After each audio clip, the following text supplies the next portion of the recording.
बुधवार के दिन अगर शंकर पर 1 लोटा पानी चढ़ाया जाता है तो जिन लड़कियों का विवाह नहीं हो रहा, जिन बच्चों का विवाह नहीं हो रहा, उन बच्चों के भी विवाह हो जाते हैं हमारा।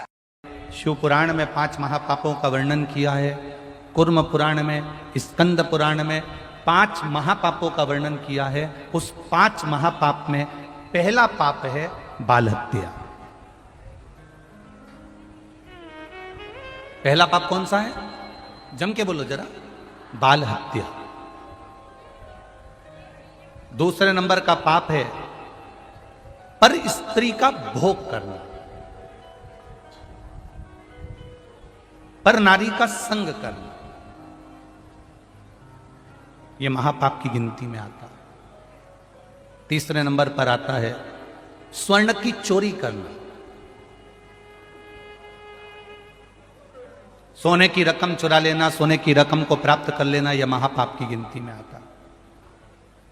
चौथे नंबर में आता है किसी के घर में आग लगा देना।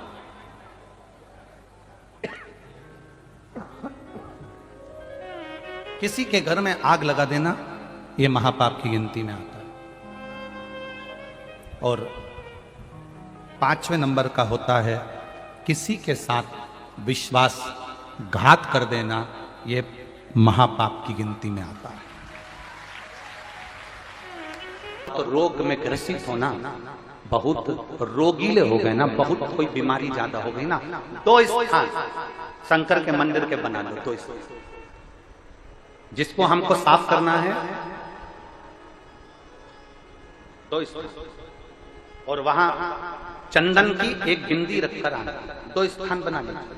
पहला ये जो जलाधारी है, अशुक सुंदरी वाला जो स्थान है, पहला स्थान अशुक सुंदरी का स्थान, जहां पर बीच में एक मोटी सी लाइन रहती है, उसके आसपास में जो जगह रहती है, उस जगह को जल से साफ करिए। और जल से साफ करने के बाद में उसी को अपने शरीर पर थोड़ा सा लगाइए, हाथ को धो लीजिए, थोड़ी सी चंदन की बिंदी दोनों ओर लगा दीजिए। पहला स्थान। दूसरा स्थान जहां से पानी बहकर जाता है, उस पूरे स्थान पर से कहीं भी एक तुम्हारा मन कर जाए, उस स्थान को थोड़ा सा हाथ से और जल से साफ कर दो, और वहां हाथ को अपने हृदय से या शरीर में जहां रोग है, तकलीफ है, बहुत कष्ट है, बहुत दर्द है, उस स्थान पर लगाओ। और चंदन की हाथ धोने के बाद चंदन की एक बिंदी उस स्थान पर, वो नाली वाली जगह पर कहीं पर भी रख दीजिए। ये 2 जगह आप साफ करना सीख जाओ। ये 2 स्थान आपने अगर साफ करे हैं तो निश्चित है कितनी भी बड़े से बड़ी बीमारी है, उसका रिजल्ट अच्छा ही आएगा, तो बीमारी समाप्त होगी। वो बीमारी समाप्त होगी, निश्चित है। थोड़ा समय लगेगा, थोड़ा समय लग सकता है, पर आप अपने भरोसे से अगर करोगे तो निश्चित सावधानी से सुनना। कि पंचमी कौन सी तिथि? पंचमी। चाहे वो शुक्ल पक्ष की हो, चाहे वो कृष्ण पक्ष की। कलश में थोड़ा सा इत्र डालकर शंकर को जब समर्पित करते हैं, तो महाराज घर में अगर कोई व्यक्ति बहुत रोगीला है, बहुत रोगीला, तो शिव महापुराण स्कंद पुराण का यह भाव याद करिए कि 1 लोटे पानी में इत्र मिलाकर, जल में इत्र मिलाकर, बहुत रोगीला व्यक्ति, बहुत बीमार व्यक्ति है, 1 लोटा पानी उसका हाथ का स्पर्श कराकर शंकर को चढ़ाना प्रारंभ कर दीजिए। महाराज केवल 5 या 7 दिन चढ़ाओ, और वो 7 दिन के बाद में उस बीमार व्यक्ति का क्रम देखिए कि उसमें चने की दाल का दान कोई सहज नहीं है। जिस नारी का रजोधर्म के अंतर्गत नारी को जो परेशानियां होती हैं, कोई के 8 दिन पहले, 4 दिन पहले, 3 दिन पहले, कहीं ना कहीं रजोधर्म के अंतर्गत जो बीमारियां होती हैं, उसके लिए महाराज 7 चने की दाल के दाने तुलसी महारानी के सामने कटोरी में रखकर, तुलसी के 3 पत्ते उसमें डालकर, अपनी मनोकामना कर तुलसी में 3 बार जल छोड़कर वो तुलसी और वो चने की दाल ले जाएं, और उसको धीरे धीरे कर एक कर सुबह शाम दोपहर में उसको खा लीजिए। रजोधर्म से जुड़ी हुई परेशानी समाप्त। तो सहज नहीं है महाराज। चने की दाल को स्वर्ण दान का भी भाव कहा गया। हमारे हिंदू धर्म में चने की दाल को स्वर्ण दान भी करते हैं। जो व्यक्ति स्वर्ण दान नहीं कर पाता, वो चने की दाल का दान कर देता है, तो स्वर्ण दान के बराबर मानने वाला। और बहुत ध्यान दीजिए महाराज, अगर कोई काम अटक रहा है, नहीं हो रहा, बहुत प्रयास करा, तो भगवान शंकर के मंदिर में 5 बेलपत्र चढ़ाइए, और शंकर भगवान की जो छोटी लड़की है अशोक सुंदरी, आपको बताया था ना अशोक सुंदरी का स्थान, भगवान शंकर की 6 लड़कियां हैं, उसमें से सबसे छोटी लड़की अशोक सुंदरी की जगह पर एक बेलपत्र चढ़ाई है। फिर एक बेलपत्र नंदीकेश्वर पर चढ़ाई, और नंदीकेश्वर पर चढ़ाने के बाद भगवान शंकर के मंदिर के बाहर चौखट पर दिया लगा दीजिए साइड में, और फिर अपने घर पर आ जाइए, आपका कार्य सफल होना प्रारंभ हो जाएगा। लोक का एक देव महादेव एक ऐसे हैं जो जगत में जीव को रोगों से मुक्त कर देते हैं, रोग से मुक्ति देने वाले, वो केवल एक शिव है। शास्त्र कह रहा है भगवान शिव ओगड़ी दानी दयालु दातार मेरे शंकर ने लीला रची। आज भी स्कंद पुराण कहती है कि भगवान शंकर ने अन्नपूर्णा के दरवाजे पर पहुंचकर जब काशी में भिक्षा मांगी थी तो अन्नपूर्णा ने कहा था, ए शंकर, मैं उस गरीब से गरीब व्यक्ति का भी भंडार भर के रखूंगी, बस एक गलती नहीं होना चाहिए कि जहां भोजन बने उस स्थान पर बैठकर, उस स्थान पर खड़े होकर भोजन बनाते समय उस भंडार गृह में जूता नहीं होना चाहिए। तो तुम्हें भर दूंगी भंडार। जिस प्लेटफॉर्म पर खड़े होकर माताएं भोजन बनाती, सब्जी बगाड़ती, वहीं पे हाथ में लेके चख लेते, हरिओ जगदम्बा, विचार तो करो। भले तुम भगवान को भोग नहीं लगा रही पर पति तो परमेश्वर है, भले तुम भगवान को भोग नहीं लगा रही पर पति तो परमेश्वर है। पति के लिए कहा परमेश्वर, मतलब भले भगवान की तुमने सेवा नहीं करी, भले अर्चना नहीं करी, भले पूजन नहीं करी, पर पति तो परमेश्वर है। तब नहीं तो वही समझ आए। घर में जो सास रहती है वो भी तो माँ है, जो पिता रहता है वो भी तो बद्रीनारायण है।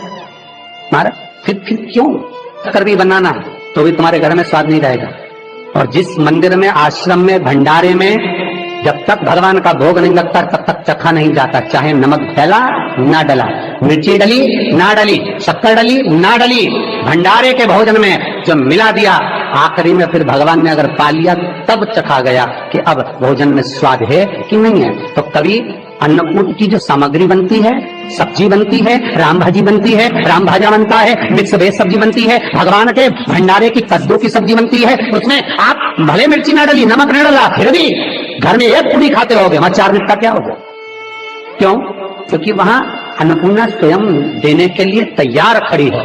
और हमारे घर में तुम चक चक के बना रही, बेटे को दूध भी दे रही तो बोतल में से 2 बूंद टपका के पहले चक ले रही। बाहर चले जाओ, बाहर चख सकते हो, बाहर जाकर पाओ, फिर बच्चे के लिए दूध में शक्कर मिला लो। चाय बनाते हुए गैस के ऊपर चाय रखी है, मई उकल रही, मई से चाय की छन्नी से लेके फिर चख ली। कैसे आए रे अन्नपूर्णा, ये तो बताओ। लोग कहते हैं हमारे घर में सारा सुख है गुरुजी, और शांति नहीं है, हमने शांति ना जाने चली गई क्योंकि किचन में किच किच भरा गई। शांति कहां से होगी? ऐसा किच किच भरा हुआ है।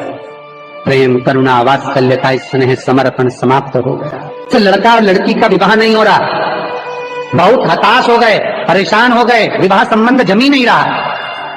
किसी भी बुधवार के दिन तांबे के कलश में चने की दाल को भर लीजिए, किसी भी बुधवार, और तांबे के कलश में चने की दाल को भर लो, उसमें 2 गोल सुपारी रख लो, पूजन वाली सुपारी रखकर 2 सिक्के उसमें रख लो, पीले कपड़े से मुख बांध दो, उसका पूजन करो बुधवार के दिन भी, और गुरुवार के दिन उसका पूजन स्नान करने के बाद करना। पर घर में किसी से बात मत करना, मुख से शब्द मत, मुख झूठा मत करना। पूजन करने के बाद उल्टे हाथ पर कलश को रखकर सीधे हाथ से ढककर कोई ब्राह्मण के घर में जाकर साथ में किसी को ले जाओ, बिना बोले, बिना बात करे, बिना कहे, साथ जाकर ब्राह्मण का दरवाजा बजा के बात कर ले और में जाओ, पर तुम्हें नहीं बोलना है। और वो कलश ब्राह्मण की अपनी कामना कर कर वो कलश का दान दे दिया जाए। महाराज ज्यादा से ज्यादा 4 महीना 3 महीने के अंदर विवाह संबंध पक्का हो जाता है। विवाह से फिर निवेदन करा, चने की दाल का व्याख्यान वर्णन फिर किया गया।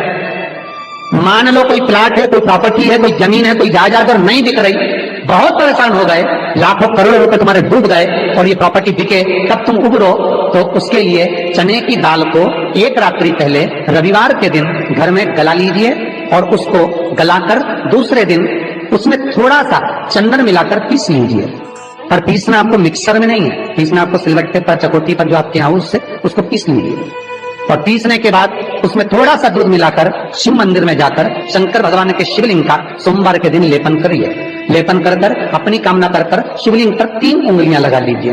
अपनी कामना कर कर जो 3 उंगलियां आपने लगाई है, उंगली हटाते समय चंदन के लेपन को जो लगाया आपने, चने की दाल का लेपन, स्वर्ण का लेपन, उसको हम कहते हैं स्वर्ण लेपन, उसको लेकर आ जाइए। महाराज उसको थोड़ा सा लेकर आ जाओ, एक किसी भी फूल में उसको लगाकर जो जमीन, जो प्रॉपर्टी, जो जगह बेचना है वहां पटक दीजिए महाराज। उसके ग्राहक आना चालू हो जाएंगे और वो प्रॉपर्टी शीघ्र दिख जाएगी, आपकी कामना के अनुसार दिखेगा कि कितने में आपको बेचना, अपने अनुसार। महाराज चने की दाल स्वर्ण दान के बराबर है। चने की दाल को सहज नहीं समझा जाता, गुरु भक्ति के लिए बहुत मूल है। माताएं कई बार पीले गुरुवार करती हैं या केले के पेड़ के नीचे पूजन करती है तो चने दाल समर्पित करती है। क्यों करती है? उसका भाव है स्वर्ण दान के बराबर, वांछित फल की प्राप्ति के लिए, मनोकामना के लिए। जिस जमीन में फसल कम होती हो, जिस जमीन में प्रॉपर्टी के अंतर्गत कहीं लाभ नहीं मिल रहा हो, जो कई लोग जमीन की दलाली का काम करते हैं ना, जमीन बेचवाते हैं, खरीदवाते हैं और कोई लाभ ही नहीं मिल रहा, कई दिनों निकाल दिए, साल निकाल दिए, कोई लाभ नहीं हुआ, तो निवेदन है शंकर भगवान के मंदिर में शिवलिंग पर 108 चने के दाल समर्पित करो। उस 108 चने की दाल को प्रदोष के दिन शाम के समय समर्पित कर उस दाल को उठाकर लिया, जेब में पीले रुमाल के साथ उसको बांध कर रख लो। किसी प्रॉपर्टी का सौदा कराने जाओ, उसको पटक कर लेकर जाओ, आपके लाभ होना चाहिए, सौदे होने चाहिए, आपको कमीशन मिलना चाहिए। करना आपको है। कोई भी चीज जो भगवान को समर्पित हो रही है उसमें कोई चीज में सहजता नहीं हो सकती, विषयता का भाव रहता है, उसके अंदर सुख का भाव, सुख का अनुभव रहता है।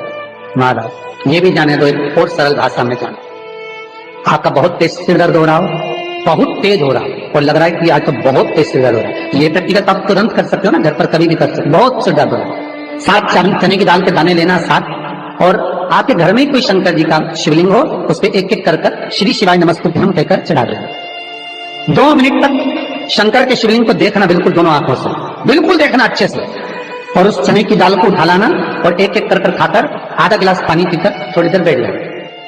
टेबलेट खाने की जरूरत नहीं पड़ेगी, ये पक्का सिर दर्द बंद हो जाएगा। टेबलेट से विश्वास होना चाहिए। फिर निवेदन करूंगा, विश्वास का पहला शब्द है विष और दूसरा शब्द है आस। तो विष को त्याग कर आस लगाकर शिव के चरणारविंद में, भगवान के चरणों में बैठ। चने की दाल श्री हनुमान जी महाराज को भी स्मरण कराती है। महाराज को भी चने की दाल चढ़ती है, चने की दाल का लड्डू चढ़ता है। हनुमान जी महाराज और राम जी महाराज, शंकर जी, गुरुदेव बृहस्पति जी, जब आपके दिल को बहुत दुख, हृदय रोए, मन कर रहा है कि आज सबने धोखा दे दिया, बहुत तकलीफ दे दी, दिल टूट गया, मन टूट गया, बहुत हताश हो गए, बहुत परेशान हो गए और आज मन रो रहा है, कुछ मत करो, एक काम करो, बस केवल एक काम, आंवला हो, बड़ हो, पीपल हो, कोई भी एक वृक्ष के नीचे बैठकर एक पत्थर रखकर सामने छोटा सा, उस पर जल चढ़ाकर एक घी का दिया सामने लगा दो और थोड़ी देर बैठकर भगवान शंकर का स्मरण कर लो। थोड़ी देर, आपको जितना आपको गम मिला है, दुख मिला है, तकलीफ मिली है, थोड़ी देर, मात्र 5-7 मिनट भी बहुत है। आप घर आओगे ना तो आपको खुशी का स्मरण होगा, तो दुख चला जाएगा, सब मन में जो दुख है वो थोड़ा कम होता है। हृदय चित्त में परमात्मा शिव सुख प्रदान करेगा। अकाल मृत्यु हो मरे जो काम करे चंडाल का, काल उसका क्या बिगाड़े जो भक्त हो महाकाल का। शिव का स्मरण करा तो आनंद की अनुभूति, सुख का, तीर्थों का स्मरण करा है। महाराज नित्य स्मरण भावों में भगवत चर्चा का। कई लोग कहते हैं मंदिर जाते हैं हमारा काम नहीं होता, हम बहुत समय से अगरबत्ती लगा रहे हैं हमारा काम नहीं हुआ, हम दिया लगाते हैं हमारा काम नहीं हुआ, हमने उपास करा हमारा काम नहीं हुआ, हमने चतुर्थी करी, पंचमी करी, हमारा काम नहीं हुआ। हमारा निवेदन है उसका दरबार मत छोड़ो, कभी तो सुनेगा, कभी तो सुनेगा। तेरे मंदिर में आना मेरा काम है और मेरी बिगड़ी बनाना तेरा काम, सुनेगा। जाओ, पहुंचो, निवेदन करो। भगवान की केवल दृष्टि ही पड़ गई तो अपनी तो सृष्टि ही नहीं समझी। किसी गुरु के दरवाजे पर जाकर कोई पूछना नहीं अपन को, गुरु की केवल दृष्टि पड़ गई ना, हो गया काम। बस गुरु जी दिख गए, गुरु जी की दृष्टि पड़ गई, भगवान के जाए, भगवान का दर्शन हो गया, दृष्टि पड़ गई बहुत, माता पिता की दृष्टि पड़ गई बहुत, घर के बुजुर्गों की दृष्टि पड़ गई बहुत, उसमें अपना काम हो गया। अपने को नहीं पूछना कि क्या मिला क्या नहीं, होते देगा। जाकर देख लो, फिर आखिरी में जब कहीं से कोई व्यवस्था ना हो तब एक दुर्वा, एक बेलपत्र, एक लोटा जल, दुर्वा सुख सुंदरी पर, बेलपत्र शिव पर और एक लोटा जल दक्षिण में खड़े होकर उत्तर की ओर मुख कर शंकर को चढ़ाना चालू कर दो। फिर देखो 5 की नहीं 10 की व्यवस्था वो कर दो। दुख सामने खड़ा होना जीजियों,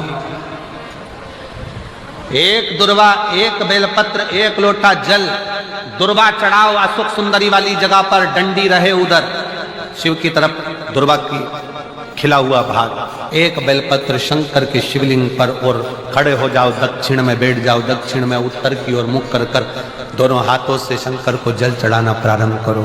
8-10 दिन, 15 दिन, 20 दिन बाबा को चढ़ा कर देखो, फिर रिश्तेदारों से मांगने की जरूरत नहीं पड़ेगी। वो ऐसी प्लानिंग करेगा कि तेरा भंडार खुद भरना।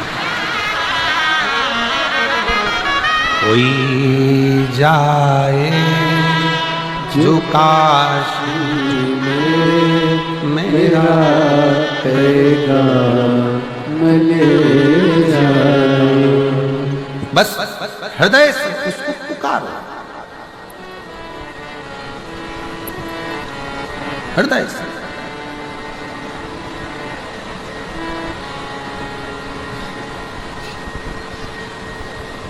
और जब हृदय से पुकारोगे तो शिव तत्व कैसे ना हो। दृष्टि चरण पर लगी रहे, दुख है ना आने दो।